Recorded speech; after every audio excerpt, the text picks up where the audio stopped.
The breaking news, Governor Cuomo coming out with major announcements today regarding new COVID mandates when it comes to vaccinations. CBS News' John Diaz has been following the latest updates, and he joins us from the Upper West Side. John? Good afternoon. Yeah, well, lots of COVID-related news happening throughout the day here and today, but whichever way you slice it or look at it, one thing is for sure, local leaders, state and federal leaders, all of them really continue to stress the importance that more people need to get the vaccine.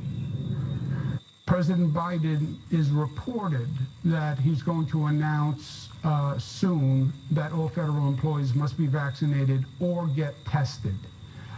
New York State is doing the same. Today, Governor Andrew Cuomo announcing vaccine requirements for the New York State workforce. In state hospitals, though, all patient-facing workers will be required to be vaccinated. There will not be an option for weekly testing. There will be no testing option for patient-facing healthcare workers. Patient-facing workers will be required to be vaccinated. There will not be an option for weekly testing. There will be no testing option for patient-facing healthcare workers. Patient-facing workers will be required to be vaccinated. There will not be an option for weekly testing. There will be no testing option for patient-facing healthcare workers. Earlier this week, Shalom.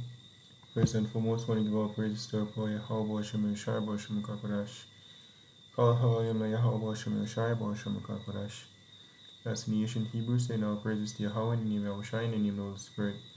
Yahweh is the correct name for the God of the Bible, who the world ignorant called Jehovah our God, and his son's true name in the Hebrew is Yahushua, who the world ignorant called Jesus Christ. Giving the honors unto our elders and apostles of great millstone. And shalom to all our brothers remotely pushing this word in sincerity and in truth, all I believe in his gospel. Shalom. This lesson, we're coming down to the wire, yo. Let's get this precept here, and basically the mindset is supposed to have, especially in these last days, is basically lose everything, so to speak, which everything is really nothing, because it's nothing here to hold on to. This is the book of Revelation chapter 2 verse 10. It says, "Fear none of those things which thou shalt suffer. Behold, the devil shall cast some of you into prison, that he may be tried. And he shall have tribulation 10 days. So we're going to have tribulation, losing jobs, losing access in the society, so to speak. It says, for 10 days, we're referring to a number of time. Be thou faithful unto death, and I'll give thee a crown of life. It says about losing everything, for the excellency of Yahweh Hashem Yoshai. Whereas the apostles, Peter, they came to Yahushai, and said, Lord, we are forsaking all things, What did the Lord say to them? This is Matthew 19, verse 27. Then answered Peter and said unto him, Behold, we are forsaking all, and follow thee. What shall we have therefore? And Yahushua said unto them, Verily I say unto you, that he which hath followed me in the regeneration, when the Son of Man shall sit in the throne of his glory, he also shall sit upon 12 thrones, judging 12 tribes of Israel. And everyone that hath forsaken houses, houses, because guess what, you're not a job now, you say you can't pay for your house or whatever, or brethren, or sisters, or father, or mother, or wife, or children, or lands, for my name's sake, shall receive 100-fold, and shall inherit everlasting life.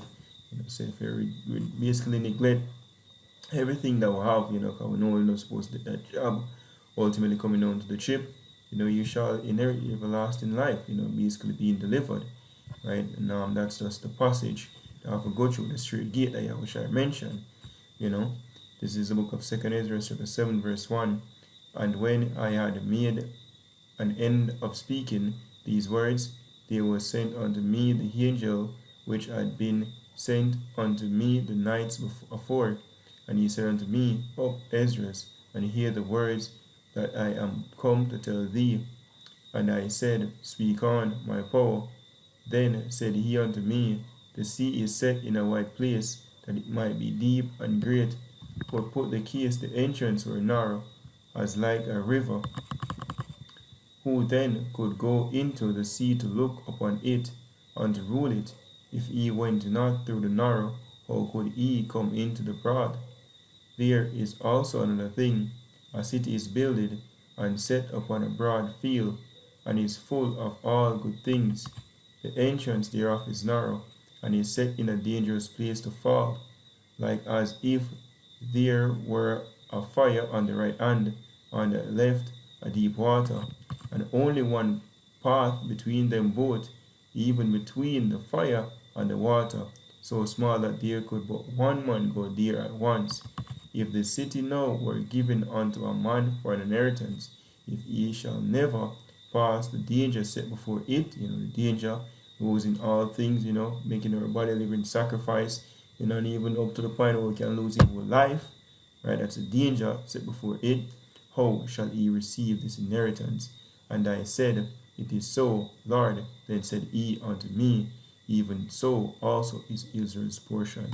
And that's the condition of the battle. That's a passage that for walk out, losing our job, losing fame, losing access to society, all for basically the kingdom's sake, which is more than worth it. So just literally came across this video brother post, a few minutes ago.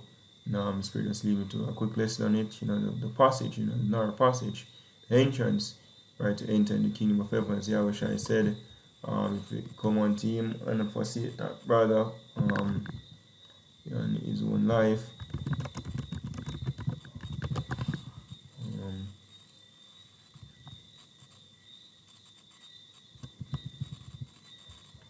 this is Luke 14 verse 20, start 20. Let's see.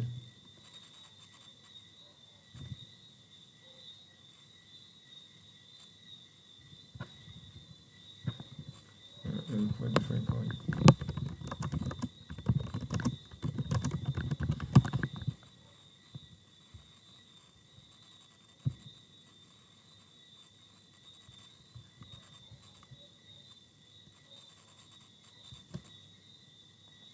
Hey, all right. This is Luke 17 verse 32. It says, remembers Lot's wife. Lot's wife basically look back, to hell with Babylon, and we're not of them that draw back to perdition. Luke 17 verse 33, whosoever shall seek to save his life shall lose it, and whosoever shall lose his life shall preserve it, right? Because you losing your life, you even go back to the possession in your job and home, you do it. Excuse me, ten herb for clothing and thing there, to help the society. We brought nothing in this world and sure we can take nothing out with us. The whole flesh we not out with. So what we say was very fun until like out there, giving up praise once more to report your how about Shem Shai, about Shem Kakodash, the wonders unto elders and apostles of great millstone, and shalom to the full like shalom.